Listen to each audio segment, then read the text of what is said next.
অজুতে আমরা যে বিসমিল্লাহ বলি, জি। বিসমিল্লাহ শুধু বিসমিল্লাহ বলবো না বিসমিল্লাহির রহমানির রহিম পুরোটা বলতে হবে? বিসমিল্লাহির রহমানির রহিম এটা কোরআনের একটা আয়াতের অংশ। জি সূরা নামলের মধ্যে জি ইন্নাহু মিন সুলাইমান ওয়া ইন্নাহু বিসমিল্লাহির রহমানির রহিম।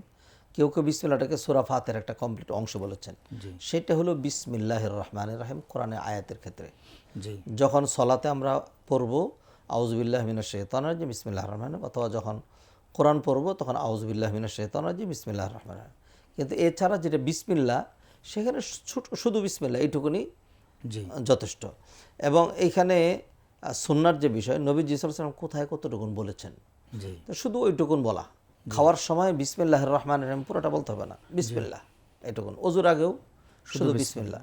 তবে কেউ যদি কোরআনের আয়াত সেই জন্য যে বিসমিল্লাহির রহমানির রহিম পুরাটাই বলে, গুনাহ হবে না ইনশাল্লাহ। তবে এইটাকে যেন নিয়মিত একটা তরিকা না বানান, যেহেতু রাসূল যেভাবে করেছেন আমরা নবীজি যেভাবে করেছেন সেইভাবে যদি করেন সেভাবে সেটাই হবে পরিপালন সুন্নাহ। করাই অরিজিনাল সুন্নাহ। জি। মোহতারাম ভাই আর বলছেন যে অজুর মাঝে কথা বলা যাবে কিনা? অজু করছেন এর ভিতরে কথা বলা? অজু এবাদতে গায়রে মাকসুদা, জি যেটা এবাদতে মাকসুদা, যেমন সলাতের ভিতরে তো তাকবীরে তাহরিমা আছে, সেখানে কথা বলা যায় না। জি অজু এরকম কোনো এবাদত না যেখানে কথা বলা যায় না। অতএব অজুর মাঝখানে কেউ যদি কথা বলেন তাহলে সেটা কারণে গুনাহ হবে না এবং সুন্নতের অজুরও পরিবর্তন ক্ষতি হবে না। ক্ষতি হবে না। তবে এরকম নয় যে অজু করতে থাকলাম আর খালি কথা কইতেই থাকলাম। প্রয়োজনে লাগলে বলা যাবে। যে একান্ত প্রয়োজন যদি হয় তাহলে কথা বলবেন, নতুবা তো কথা বলার দরকার নাই।